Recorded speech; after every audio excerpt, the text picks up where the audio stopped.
5 bells. Stand by all stations. Attention, all districts. A 5-alarm fire. 5 bells. Move in immediately. That's it. Let's roll. Let's go. Firefighters!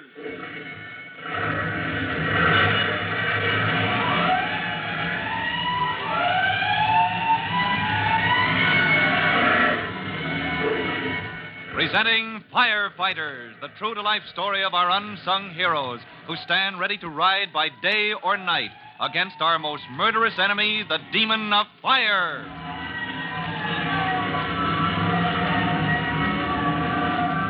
In just a minute, we'll take you to Fire Department headquarters, where Tim Collins, rookie fireman, and his brother Jimmy have just arrived in the company of Fire Chief Cody. The chief is planning to defend his fire prevention campaign against a vicious attack by the proprietor of the city's largest restaurant. We'll hear his plan as soon as you've noted this message.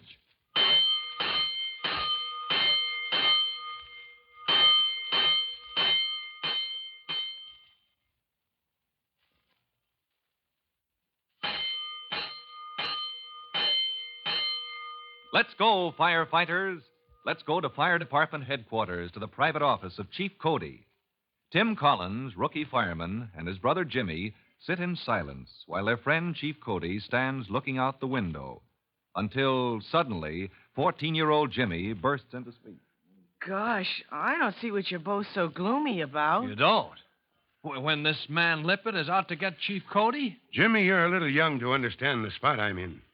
You see, lots of people don't understand the importance of fire prevention. This man Lippett is one of them. And when the inspector reported a dozen different fire hazards at Lippett's restaurant, the Rainbow House, all right, instead of fixing them up, he starts a slow burn. Well, yes. And instead of talking it over with the chief, he goes to the newspapers. He claims the fire department is running a racket. Me, running a racket. That's what hurts Jimmy. After all my years in the department with never a black mark. I don't get it. Listen, kid. Lippett claims Chief Cody and the inspector don't care about having him fix up those fire hazards. He claims all they want is to annoy him, threaten to close the Rainbow House unless he pays him a bribe. But that isn't true. Of course it isn't. Then who cares what Lippett says? Well, he's important enough in this town to swing a lot of public opinion, Jimmy. People who don't know the facts are going to follow his lead. And there goes our fire prevention work. Don't you see? When people lose faith in the fire department, Jimmy, it's going to be hard to win them back. And when they lose faith in me, well, I don't know. Oh, gosh. Why is this so different from any other fire you have to fight? Oh, now, Jimmy, this is serious. No, I mean it. Seems to me you're all kind of confused. Oh, look here, kid. This is no No, time no. to... Well, maybe he's got something, Collins. Let's hear what he has to say. Go on, Jimmy. How is this just like a fire? Well, like I said, Mr. Lippett, he's doing a slow burn, so you know where the fire is. And when you see a fire, well, what do? You get in there with a hose line and knock it down. All right. So instead of a stream of water, you get in there with a stream of facts. You knock old Mr. Lippett's fire out with... With the truth. Now, he's publishing slanderous accusations, starting a blaze of misstatement that can gut the fire department. Well, so we drown him out with the truth. Where do we start, Chief? In the inspection bureau. We'll charge our hose line with facts from Inspector Buckram's report on Rainbow House. All right, come on, boys. Let's call on the inspector.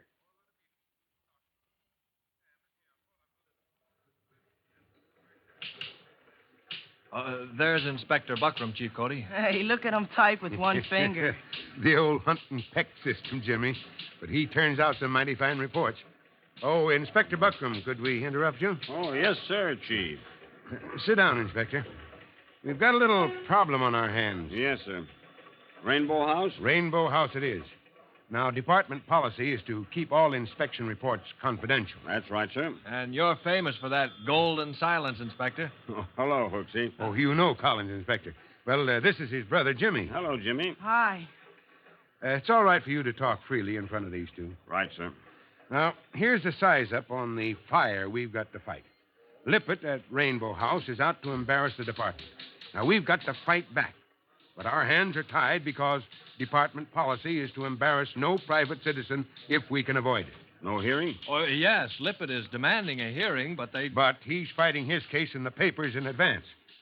He threatens to bring charges that I've been soliciting bribes. that the department won't force him to reconstruct his restaurant if he pays us off. Oh, but his place is a fire trap. Well, of course it is. But are the facts in your report strong enough to convince the public? Here's my report. All right. Look it over, Collins. Tell me what you think. Yes, sir. Oh, good grief. Jimmy, to think that that's the place your class wants to hold its banquet. Look at this list. Now, tell me, Collins, knowing how many fire hazards exist at Rainbow House, would you want your brother to risk his life there? Not me, sir, but then I know the score. Well, that's the trouble. You know how fast a fire can spread through a place like that. But other people, well, I don't know. Well, let's tell the public the facts. Ask them if they would want to spend the evening in a place like that. Oh, gee, I know. I know just where we could try it and see what people think when they know the facts. No, the report is confidential. But we wouldn't tell them it's the Rainbow House you're talking about. You wouldn't have to. You mean to divulge any confidential data? It might be worked out. And if I'm helping you with your problem, Chief Cody, this would get me out of mine. You could help me. Huh? You have a problem? You bet I do. Gosh, my class at Northside School, they sent me down to fix it up with Mr. Lippett to have our class banquet at the Rainbow House. Now I wouldn't do it, not for anything. Gosh, I don't want to get the whole class burned up. Well, then tell them it's against your judgment. Oh, my judgment. They just fire me out of my job as treasurer.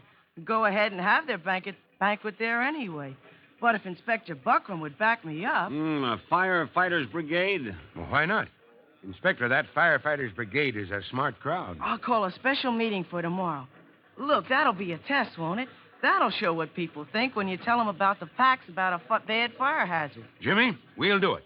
Test the effects of the inspector's report on your Firefighters brigade. And on the results, we'll base our campaign of defense. And so Jimmy calls the Firefighters Brigade for a special meeting in the high school. Let's listen now as he introduces Inspector Buckram. Firefighters, attention. Boys and girls of the Firefighters Brigade, this is our guest for this special meeting, Inspector Buckram. He's head of the Fire Department's Bureau of Inspection. Firefighters, be seated.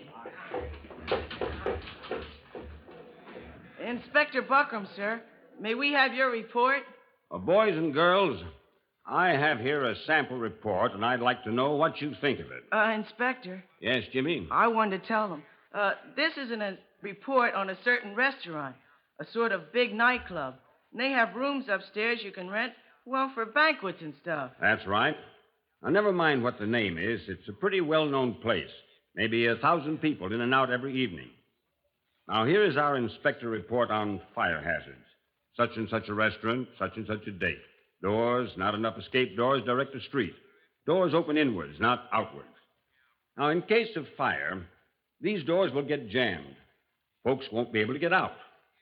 Stairways, narrow and steep. In case of fire, these could be a death trap. Decorations, draperies, cloth-covered ceilings all through building are not fireproof.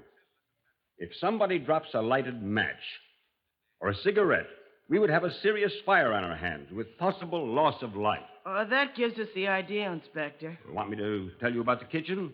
The conditions there are very bad. No, I think that's all we need to know, Inspector. So I'm going to ask the brigade a question. Firefighters, this is just supposing. Suppose you had to make arrangements for a party. You know, maybe a class banquet or something. Well, would you take your friends into a place like that? Would you risk their lives in a restaurant like the inspector just told about? Oh, boy, don't be boys. I never get in there. No, you bet you won't. And you boys and girls in my class, you gotta trust me.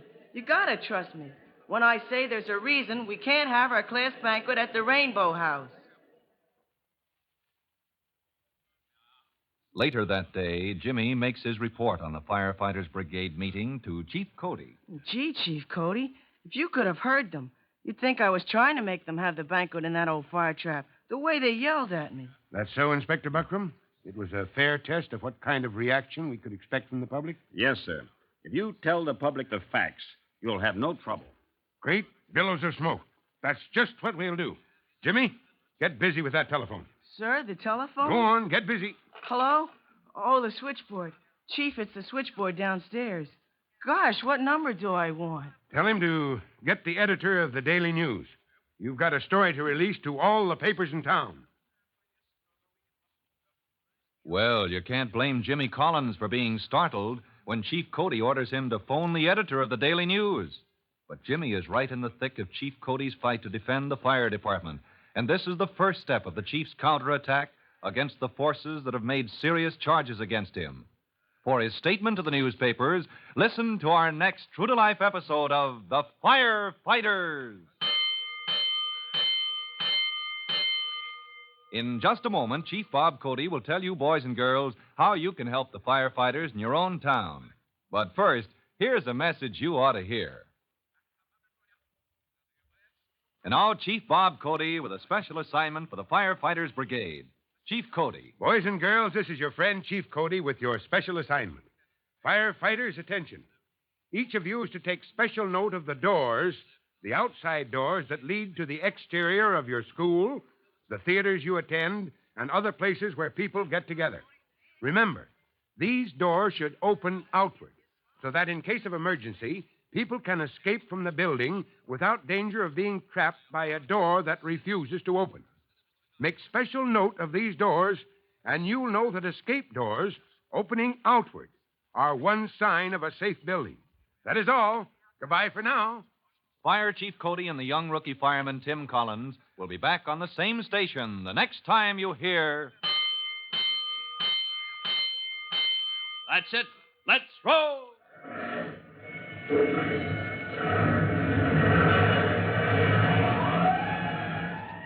Let's go, Firefighters! Firefighters is a copyrighted feature of William F. Holland Productions.